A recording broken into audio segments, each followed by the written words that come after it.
Insomma, per concludere questa intervista, poi sentiremo anche il patron qua del ristorante L'Isola del Tesoro. Facciamo vedere anche questa maglia. Ecco, descrivici questa maglia, Tony. Ecco, questo qui è il primo regalo che Intanto, ecco, questo qui è il primo regalo che facciamo oggi, perché in questa saletta il caro amico Roberto mi ha promesso che mi darà uno spazio dove andremo ad esporre le maglie dei grandi campioni, e questa è una maglia che mi è arrivata proprio questa mattina in esclusiva dal team manager della Liquigas, il grande Roberto Amadio, che collabora anche con noi sul mio gruppo. È la maglia di Peter Sagan quando vinse il Giro di Sardegna. Quindi da qua iniziamo, adesso a susseguirsi arriveranno altre maglie per creare in questo ambito, in questo spazio, il museo. Ecco, Tony, hai nominato il Giro di Sardegna, no? Mi dicevi prima, ci potrebbe essere nuovamente la possibilità di riportare il grande ciclismo nell'isola. Ed è per questo che stiamo lottando e cercando di risvegliare le emozioni che dà lo sport, le emozioni che dà il ciclismo.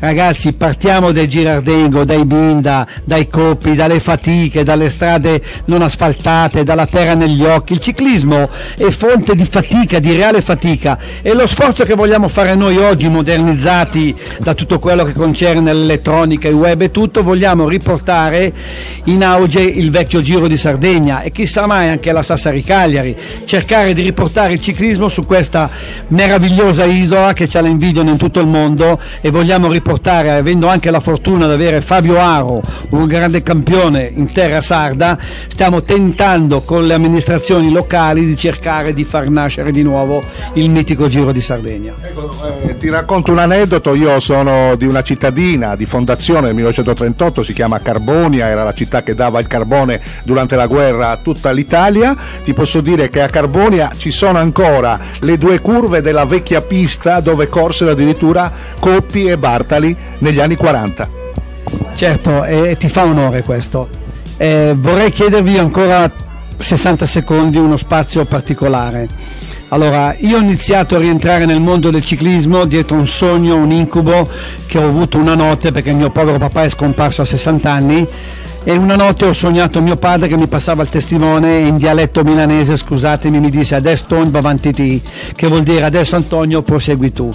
E io ho incominciato a entrare a piccoli passi attraverso un caro amico che purtroppo è mancato, il presidente della Legnanese Mauro, che ho conosciuto e mi ha coinvolto nel progetto Legnanese, e poi dopo, a susseguirsi, dopo la sua scomparsa, è subentrato Luca Roveda, con il quale ho creato il progetto Giovani.